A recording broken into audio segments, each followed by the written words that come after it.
지난주에 이어서 오늘은 이제 오늘부터 문학 작품이 굉장히 많이 나와요. 지금부터 본격적으로 문학 강의가 되는데 그 예고해드린 대로 오늘 강의는 표트르 대제와 서구창 이런 제목으로 이제 말씀드리는데 오늘은 굉장히 중요합니다. 이 표트르 대제라는 거는 세계 전 역사에서 제가 판단하건대는 이렇게 위대한 황제는 없어요. 딱 그 유일한, 그야말로 온 세계 전체를 다 봐도 그 나라, 그 민족을 위해서 이렇게 완전히 역사를 뒤바꿔버린, 역사와 문화와 뭐 생활 풍습을 다 바꾼 황제는 없습니다. 그래서 이제 대제라고 불러요. 그냥 왕이 짜르가 아니고 대제, 표트르, 피터, 레이트, 그렇게 부릅니다. 그래서 이제 그 뭐냐, 서구창 이렇게 제가 제목을 붙였잖아요. 왜냐하면은 이때까지도 러시아는 유럽에서 후진국입니다. 후진국이었다가 이걸 이제 선진국으로 바꾼단 말이에요. 그걸 표트르 제제 하나가 완전히, 표트르 제제 이전에는 러시아 여자들은 우리나라 조선조 시대처럼 외출도 못하고 맨날 집에만 갇혀 있었어요. 그야말로 내자야, 내자. 아내를 내자를 그러죠. 안에 있다고. 근데 표트르가 유럽 가보니까 여자들이 막 나와서 살롱 가서 토론도 하고 이런단 말이죠.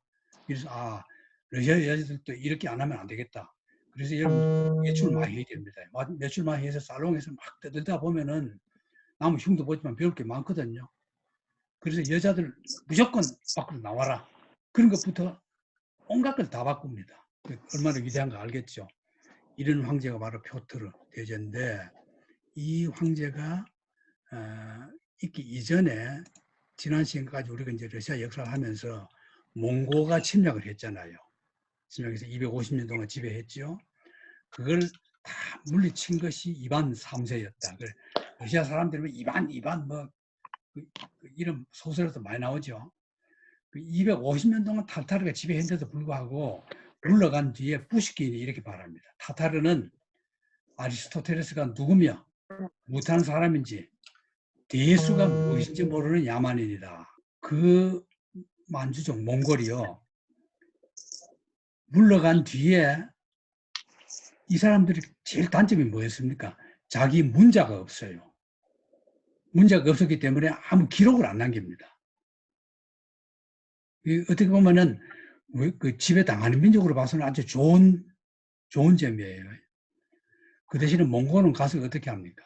그 현지 걸 다 인정을 해버리거든요. 회계도 국가 가서는 지배하면서 세금만 잘 받고 회계 그대로 믿게 하고 또 회계 그 성직자까지도 다 존경해주고 기독교 믿는 데 가서는 또 기독교 다 인정해주고 세금만 받고 기독교 성직자 다 인정해주고 이래서 오랫동안 지배를 할 수 있었던 겁니다. 그랬는데 어쨌든 물러간 뒤에 이제 이래 말해요. 그럼 러시아 역사에서 250년 동안 우리는 일제 36년 동안에 우리 걸 다 뺏겼는데 250년을 지배했는데 그러면 회교도들은 회교가 아니라 그 몽골 징기스칸 그 후예들은 러시아에서 뭘 남겼느냐? 비잔틴과 서구 문화가 만약에 몽고가 지배하지 않았으면은 러시아의 고유 문화는 없어지고 완전히 비잔틴과 서구 문화가 물밀듯이 들어와서 러시아 전통 문화가 없어졌을 거다. 근데 그걸 몽고가 맞아준 겁니다. 몽고는 막으면서 고유 문화는 건들지 않았단 말이에요. 그대로 둬버렸거든. 그 다음에 탈타르께서 독재와 농노제, 독재체제, 농노제, 그리고 역참제도 뭐 이런 몇 가지 남겼습니다. 그리고 그게 이제 러시아 그대로 정착되어 있는 거죠. 그래서 이 사람들이 전부 천막에 살잖아요. 그러니까 돈반한 건축물 하나 남긴 게 없어요. 물러간 뒤에 거의 잔재가 없어져 버립니다. 시베리아 쪽에만 좀 남아있고. 이게 이제 뭔가 남긴 거거든. 자, 그러면은 그렇게 막강한 그 왕이었던 이반 3세가 그 아들이 바실리 하기는 좀 비실비실한 것 같지 않아요? 이름 자체가. 비실 3세. 이게 이제 이반 3세의 아들 바실리 3세였는데 죽었을 때 그 아들이 이반 4세입니다. 그럼 이제 바로 아들은 다른 이름으로 하고 손자대에 가서 할아버지 이름을 따서 이반 4세 이래 나갔거든. 그 이반 3세는 몽골을 물리친 왕. 그 다음에 빨간 글자가 나오면 뭐라 그랬습니까? 제가 여러분들 머릿속에 넣어두라 그랬지. 이반 4세는 아마 이 얘기 들으면 잊어버릴 수 없을 거예요. 이반 4세는 머릿속에 딱 집어넣어둬야 됩니다. 러시아 여행 가도 이반 4세는 자주 만나요. 이반 4세가 그 자기 아버지가 죽었을 때 3살이었어요. 여러분, 왕이 3살이면 누가 집권을 합니까? 당연히 외척들이 하죠. 그러거든. 그럼 이제 여도 봐요. 바실리는 엘레나와 재혼을 했거든. 거기서 이반 4세가 동생이 태어났어요. 그러니까 그럼 이반 4세가 바실리 아버지 죽으면 이반 4세가 이어받아야 되는데 3살이야. 그러니까 친정 일족들, 이게 그린스키 일족, 이 다시방 리전트 하는 거는 그 바로 그 외가 쪽이나 하는 그런 걸 말합니다. 그런 5년 동안 다스리거든. 이 동안에 이반을 어떻게 컸어요? 완전히 이반을 그 성장기를 보면요, 불쌍해요.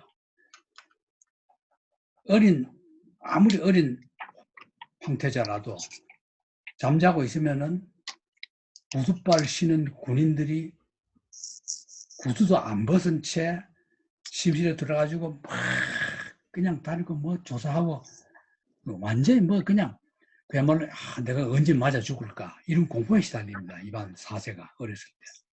그러니까 애가 이제 성격이 이상해지죠. 이거 보면은 그 밑에 파란 글씨 보십시오.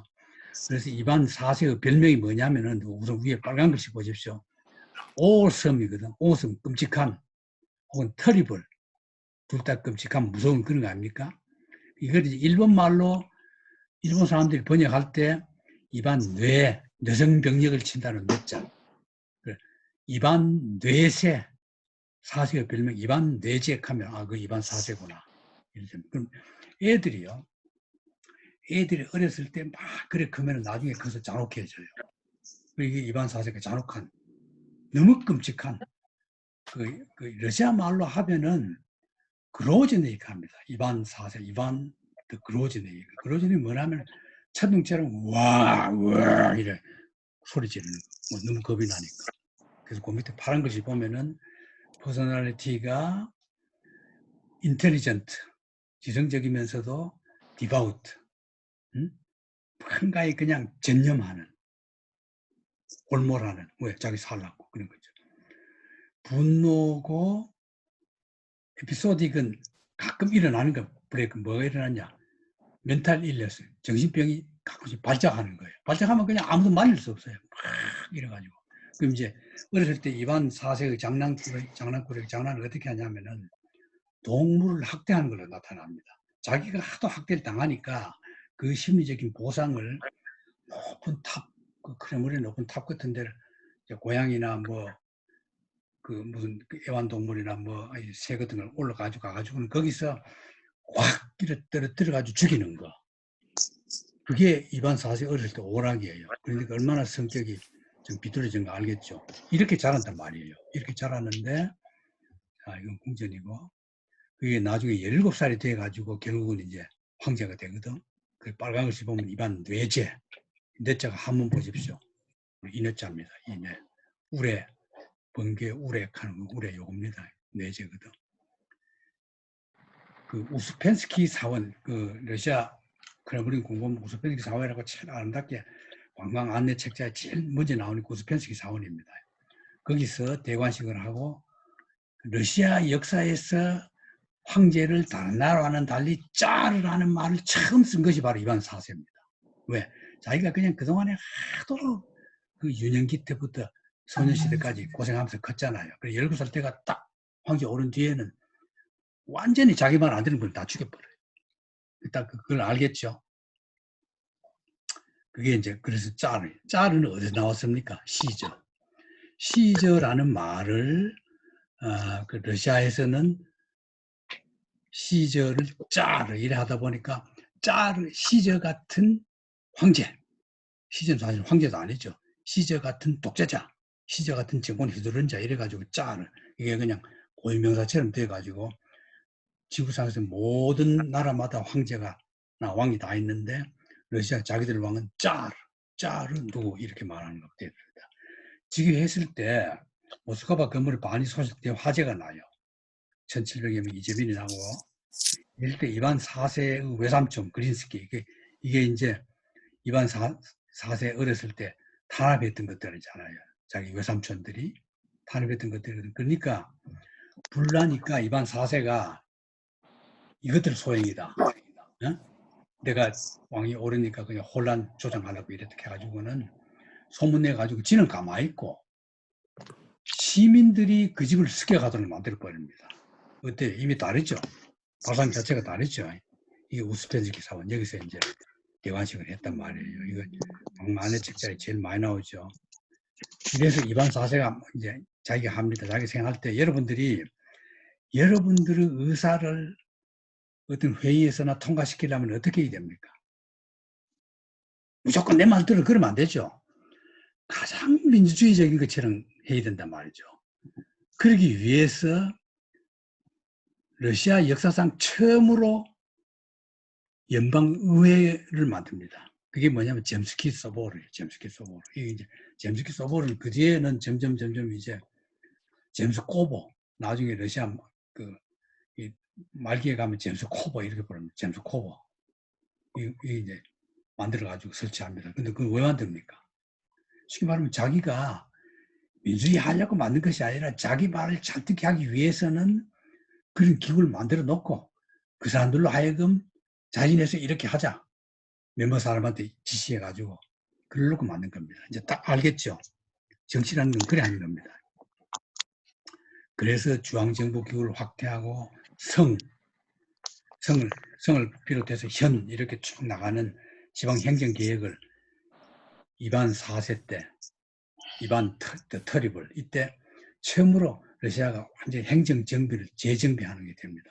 그리고 교회도 썩어 빠졌거든. 자기가 그렇게 황태자로 고생했을 그때 성직자들이 아무도 도와주는 없고 거짓말만 하고 권력에 붙어가지고 돈만 벌고 향락만 하거든. 이거 완전히 바꿔버립니다. 사원을 고리채, 대금목, 과다한 토지 소유 못하게 딱 막아버립니다. 왜 이럽니까? 자기 뜻대로 정치를 하기 위해서는 민심을 얻어야 돼요. 민심 얻는 게 중요하잖아요. 그래서 이렇게 했단 말이죠. 이래서 이반 4세가 이게 젬스키 소보르 회의입니다. 우리나라 징식을 말하는 국회 같은 거죠. 그랬는데 이 이반 4세의 업적 중에 제일 큰 게 뭐냐? 카잔을 먼저 정복합니다. 이때 러시아라면은 지금 러시아 지도에서 모스크바에서 뭐 조금 나갔던 그 완전 서쪽 일부 거기밖에 지배를 못했고 특히 이때는 모스크바가 수도였기 때문에 북쪽으로도 별로 통치력이 못 미쳤습니다. 마치 미국이 옛날에 처음 생겼을 때 동부지역 일대 조금만 차지했듯이 여기도 러시아는 마찬가지입니다. 이때 그렇게 되었거든. 그러니까 이 동쪽으로 더 지배를 하려면 반드시 더 나가야 되는 우랄 산맥에서 가장 가까운 도시 카잔이란 말이죠. 지난번도 우리 첫 시간에서 카잔 얘기 자주 했죠. 카잔 대학이 유명하다는 거. 카잔 대학에서 특히 유명한 것은 동방 정책을 쓰기 때문에 동양학의 권위가 바로 카잔 대학입니다. 그래서 이제 그 카잔을 이반 4세가 정복한 뒤에 기념으로 성 바실리 사원 이걸 만들었고 거기다가 이걸 보십시오. 밑에 영어를 보면은 지오메트릭 센터 이 바실리 사원을 러시아의 모든 이정표의 기본을 거기서 한단 말이에요. 한국은 기본 그게 어딥니까? 시청입니다. 시청 기준으로 해서 뭐 서울 몇 킬로 이렇게 다 재는 거거든. 이렇게 합니다. 바실리 사원. 이게 이제 카잔을 정복할 때 했던 군인들이 어떻게 쳐들어갔다 그런데 이건 뭐 그냥 넘어가도 되고 어쨌거나 이반 4세가 그 카잔 성 밑에서 딱 정복한 뒤에 이제 설복하는 거죠. 이건 이반 4세가 카잔에서 본 카잔에 있는 크렘린 러시아 도시는 다 크렘린 성이 있다 그랬죠.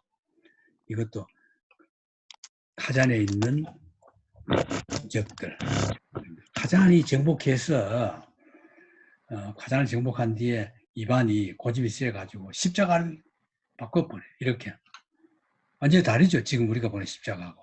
밑에 이렇게 칼날로 이렇게 된 거죠. 칼을 상징하는 반달. 반달이 아니라 조승달, 조승달. 위에도 이렇게 아래로 해가지고 저런 걸로 성당 탑 위에다가 딱 세워버립니다. 성 바실리 사원. 참 곱죠. 이게 이제 가잔을 정복한 기념으로 만든 사원이다. 이게 바로 바실리 사원입니다. 이건 이제 서쪽 러시아. 요만큼 있다가 이만큼 지금 이 그림에 없는 이쪽까지 쭉 나갔다 이 말이에요. 러시아가 이제 넓어진 겁니다. 가잔 야경 위에 있는 거 가잔 야경이고 가잔이 지도에 나오면 여기 있죠. 여기 우랄 산맥이 이제 가잔에서 떨어져 여기쯤 있거든. 여기쯤 이렇게 우랄 산맥이 있잖아요. 그러면 이 넘어가 전부 시베리아. 그 전에는 러시아라는 게 요만했단 말이야. 요만해서. 요걸 이제 가잔은 누가 살았습니까? 회교도들이 살았거든. 회교도들이. 그걸 이제 정복해가지고 이때부터 시베리아 개척이 시작됩니다. 이게 바로 이제 가잔을 정복함으로써 우랄 산맥을 넘어서 시베리아 개척이 시작되는 거예요. 이게 이제 바로 이반 4세 때 하는 겁니다. 이건 박물관이고 그 가잔 대학교. 가잔 대학 누가 유명하다 그랬죠? 톨스토이와 레닌 두 총태생에 의해서 더 유명해진 대학. 이반입니다. 알렉산드로와 슬로보다로. 자, 이거는 이제 이반이 모스크바 왕실 두고 크렘린을 두고 호련히 출타해가지고 지방으로 가버려요. 그게 어디냐? 브라지밀을 안 됩니다. 요거 브라지밀 있죠? 요 브라지밀. 여기 이제 이 도시에 가가지고 안 나와요. 모스크바 그냥 놔두고 모스크바에서 120km 떨어진 데거든. 거기 있으면서 석 달 동안 있으면서 국민 오락해도 안 와요. 왜? 입안에 속으로 속셈이 있어요. 뭐냐? 그렇게 지 마음대로 해도 속이 안 차. 이러니까 지 마음대로 할 수 있는 어떤 그 독재 체제를 자기 말 듣는 어떤 조직 하고 싶다. 그 속내가 있어. 그래서 그냥 귀족들이 뭐 폐하 이러면 안 됩니다. 그러니까 아닙니까? 그러니까 그냥 화나가지고 나가버립니다. 안 와요. 그러니까 뭐 사자를 보내가지고 왜 그러니 자꾸 물으니까 너가 내한테 폐하 이러면 안 됩니다. 그따위 소리 하지 말고 내 말 듣는다고 약속해라. 그러지 않으면 난 안 가겠다. 약속합니다. 그래서 돌아와요. 돌아와서 만든 게 뭐냐? 이제 빨간 것입니다. 오프리치니낙 하는 건데, 지금 기억하라고 내가 빨간 걸 해놨. 저게 뭐냐면은, 러시아 역사에서 비밀경찰의 기원이, 비밀경찰 스탈린이 만들었느냐? 그러지 않아요. 이반 4세가 만든 겁니다. 그 조직이 이때부터 쭉 전 러시아 역사를 지배합니다. 공산권 될 때까지도. 돼가지고 그대로 지배해요. 그 뭐 지금 이제 그런 게 나라마다 지금 지금 우리나라식으로 말하면 이제 국정원이거든, 정보부 같은 거거든. 그런 건 국가 통치에 있어야 돼요. 오프리치나 이걸 만들. 근데 이거는 이반 4세가 만든 거는 더 독특하죠. 어떻게 하느냐? 거기 그 이반 4세가 모스크바 떠나서 머물렀던 집, 이거 머물러 있다가 이런 데 머물러 있다가 오프리치니나 이걸 만들었거든. 오프리치니나. 대주교에게 편지 보내고 내용은 뭐냐? 귀족과 성직자를 비판하고 너들이 지금까지 나를 망쳤다. 맨날 백성들 등골에다 빼먹고 말이지. 되느냐? 이래가지고 비판하고는 백성들로 하여금 황제가 제일이다. 이반 4세가 제일이다. 그런 식으로 예언을 만들도록 해가지고는 가가지고는 오프리틴이나 이걸 만들도록 국회에서 통과해라.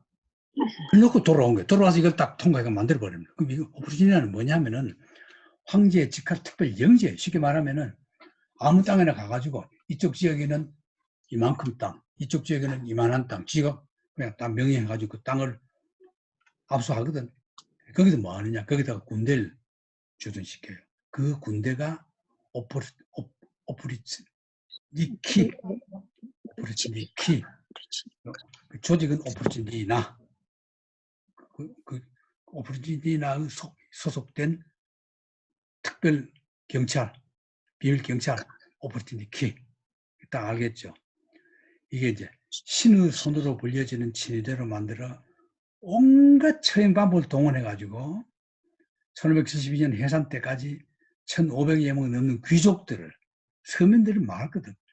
가서 그냥 뭐다 하면은 저건요 우리나라의 암행의사 같기도 하고 미 CIA 같기도 하고 뭐 어쨌거나 정권을 쥐고 있습니다. 뭐든지 내놔라 하면은 귀족이고 성직자고 뭐 밥 내놔라 하면 밥 내놓고 땅 내놓으라 하면 땅 내놓고 돈 내놔라 하면 돈 내놓고 마음대로 행패를 보입니다. 그 일 걸면은 주도세도 모르고 그냥 공개적으로 죽여버려요. 사람 죽이는 방법이 뭐 보통 잔혹한 게 아닙니다. 이제 얼마나 무서운 거 알겠죠. 그러니까 터리블이라는 별명이 붙은 겁니다. 말하자면 이 호프신이나 이걸 만든 거기 때문에 터리블이라는 별명이 붙은 이게 이제 사람 죽이는 겁니다. 사람 죽이는 거. 이거보다 더 하거든요. 더한 그림인데 그림을 내가 못 찾아서 그런데 이게 뭐 마음대로 그러니까 이게 악명 높아요. 악명 높으니까 자연히 뭐가 나옵니까? 이걸 다루는 소설이 나오고 차이콥스키는 이걸 가지고 오페라로 만들어가지고 오페라도 있어요. 그 여러분들이 차이콥스키 하면 막 백조 호수 숲속은 미녀 뭐 그런 아름다운 것만 알지만은 이 위대한 음악가들이요. 베토벤이나 차이콥스키나 이런 사람들이 왜 위대하냐? 반드시 그 역사를 다뤄요. 그 역사 다 다릅니다. 우리가 베토벤 지난 독일 할 때 했죠. 베토벤이 얼마나 역사를 깊이 공부해가지고 거기에 대한 작곡을 많이 했습니까? 차이콥스키도 마찬가지입니다. 이런 걸 다 저게 작곡을 한단 말이죠. 이거는 비판적으로 한 거죠. 비판적으로 본 거죠. 예술인으로서. 차이콥스키 오페라. 자, 이래서 아까 카잔을 정복했잖아요. 그래서 이제 시베리아 개발을 본격적으로 장려해가지고 하는데 이반 4세가 스트로가노프라는 그 귀족에게 개발권을 부여했어요. 하니까 스트로가노프가 예른막 티모피에비치 빨간 걸 적어보십시오. 이걸 이제 우리식으로 말하면 이제 말음이야. 네가 책임지고 여기 다 해라. 해가지고 지금 이제 시베리아 개척사를 보면은 예르마크 티모피에비치 이 사람이 제일 많이 나옵니다. 이 사람이 그냥 거의 시베리아 전체를 다 합니다. 그럼 이때 왜 시베리아를 했을까? 제일 좋은 거는요. 그 사람들이 가야 개척이 되잖아요. 그 원주민들만 언어도 다르고 풍속도 다른 많은 그 여러 종족들이 다 거기 있거든요. 그럼 이제 뭐 티모피에비치 지 혼자 가가지고는 안 돼요. 어쨌거나 러시아 사람들 그렇게 가도록 유혹을 해야 되거든. 그럼 가장 강한 유혹 요인은 뭐냐? 모피 장사. 그 추운 겨울에 털 모자, 뭐 털 장갑, 뭐 털 외투 해야 되잖아요. 그럼 그 재료가 어디냐? 시베리아 짐승들. 그 장사 되거든. 그래서 이들을 많이 가도록 해가지고 무역을 통로시킨단 말이에요. 그러니까 저절로 그쪽으로 사람들이 가게 된 거죠. 이게 이제 이반 4세의 위대한 업적입니다. 자, 그럼 어때요? 세계 역사를 보면은 반드시 위대한 황제가 나온 뒤에는 혼란기가 와요. 왜? 그 뒤 자식들이 감당을 못해요. 이반 내제도 마찬가지입니다. 죽은 뒤에 계속 그냥 정치가 혼란해집니다. 그 왕비가 아나스타시아라는 왕비가 있었는데, 유년에 죽었는데, 이제 독사설이 많고, 그 노베고로드 성당 앞에 있는 조각이 아나스타시아 제일 오른쪽에, 여러분 보기 제일 오른쪽에 바로 이게 이제 아나스타시아 왕비입니다. 그 이반 4세 아버지 지평이 맞아 죽는 거거든. 이 이반 4세가 얼마나 독하냐. 모스크바 근교 알렉산드로프 슬로보다 여기서 임신한 며느리가 있는 처소에 어떻게 돌다가 집에 아들은 외출하고 없는 데 되고 이제 아들은 딴 방에 있는데 며느리가 임신했다 하니까 그 방에 딱 들어가는 이 며느리가 옷을 정장을 안 하고 이제 집에 있으니까 뭐 간편한 속살 들어버린 내 얘기를 혼자 있으니까 화가 나가지고 그 짜로 홀 있잖아요. 지휘봉. 그래가지고 그냥 며느리를 그냥 막 내리치니까 며느리가 너무 놀라잖아요. 아무리 시아버지가 왕이라도 어떻게 며느리를 아유, 진짜. 이걸로 때립니까? 그러니까 막 소리 내고 우니까 아들이 딸려오니까 관자놀이를 그냥 탁 이렇게 쳐가지고 아들 죽어버립니다. 그걸로 누워가지고 죽어버리고 며느리도 바로 그 이튿날 유산해버리고 이런 관계입니다. 그러니까 아무리 정치를 잘해도 인간이 저러면은 어때요? 겁나죠. 그러니까 천둥번개 황제예요. 천둥번개 짤이야. 자, 화가들이 이런 사건을 놓치겠습니까? 러시아 최고 화가 일야 레핀, 이반 뇌제와 그 아들 이반 1581년 11월 16일 때려 죽인 날. 이건 여러분들 그 이주원 미술평론가 이주원이 쓴 눈과 피우나라 러시아 미술 학고지에서 나온 거거든요. 그게 72쪽에서 74쪽에 이 그림 하나를 두고 자세히 설명했고, 우리 한국 산문 그 여러분 그 한국 산문 동인인 김은리 그 러시아 문학 박사 알죠? 김은리 씨가 지금 러시아 강좌도 하고 있거든요. 한국 산문학 강의실에서 일주일에 한 달에 한 번씩. 김은리 씨가 제일 처음 한국 와서 낸 책이 러시아 명화, 그 명화라는 건 영화가 아니고 그림입니다. 러시아의 유명한 그림, 문학을 말하다. 이 책을 냈거든요. 여기도 보면은 바로 이반 4세가 자기 아들 때려 죽인 이 그림이 나옵니다. 이 그림이 이거예요. 이거. 레핀이 그린 그림입니다. 아들 죽여놓고는 막 그런 것도 우는 거야. 울지나 말지. 그 아들이 표도르입니다. 표도르. 어때요? 애비는 그렇게 강한데 병약해요. 병약하기 짝이 없는. 자, 아들이 저러면은 정치를 누가 할 것 같아요? 역사적인 공식은 간단해요. 왕이 비실비실하면 반드시 리젠트, 대원군 같은 그런 인간이 나와가지고 누굽니까? 천암 고드노프가 나와가지고 다 해먹습니다. 자, 고드노프 이름 외워두세요. 이거는 러시아의 세조 같은, 물론 총수는 다르죠. 총수는 다르지만은 그 능력이나 탁월성, 잔혹함 이런 데서는 고드노프 절대 잊어버리면 안 됩니다. 고드노프 이게 나와가지고 완전히 정권을 휘둘러요. 세조처럼. 이게 이제 고드노프는 뭐 문학 작품도 많아요. 이반의 7번째 왕비 소세입니다. 마리아. 그 아들이 드미트리고. 이반 4세 사후에 이복형 표드르가 지휘했어. 실권은 천암. 그 천암. 표드르 천암. 고드노프가 실권을 잡고 고드노프가 이제 독재를 하는 겁니다. 고드노프. 그러면 자기가 하니까 어때요? 그 왕족, 실제 왕족, 아들 이런 거는 다 학대해버린단 말이에요. 막 쫓아버리고 뭐 지방에 보내가지고 가둬놓고 뭐 이래 해버리거든. 지금부터 내가 빨리빨리 할 테니까 여러분 자세히 몰라도 돼요. 왜냐하면 이게 하도 복잡해요. 드미트리를 지방에 멀리 보내놨다가 죽어요. 그래도 불안해가지고 죽여버려요. 능력도 없고 약한데도 불구하고 죽여버립니다. 누가 죽였느냐 몰라요. 오리무중이야. 이게 이제 내가 자주 이 장면을 써먹는데 무슨 사건 진상조사위원회, 우리나라도 뭐 세월호 진상조사위원회 있죠. 진상조사는요, 내가 아는 역사에서는 한 번도 진상조사위원회가 진상을 밝힌 적이 없어요. 다 못 밝힙니다. 왜? 하도 권력이 미묘하게 완전 범죄를 해버리기 때문에 여러분 링컨 암살 누가 언제 왜 했는지 아직도 모르잖아요. 케네디 옛날은 과학적인 수사가 발달 안 그래서 그렇다. 케네디도 그렇잖아. 응? 다 그래요. 우리나라도 세월호 눈 멀쩡히 뜨고 뭐 다 있는데 못 밝히잖아요. 그만큼 진상조사는 어려운 겁니다. 그럼 안 해야 되느냐? 하긴 해야 되죠. 하는데 밝힌 적이 없어요. 참 재밌죠.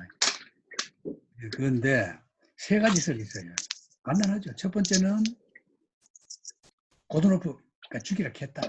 그렇게 주장한 게 누구냐면 까람쥐는 여러분 머릿속에 외워두세요. 까람쥐는 근대 러시아 소설의 아버지. 근대 러시아 소설의 아버지.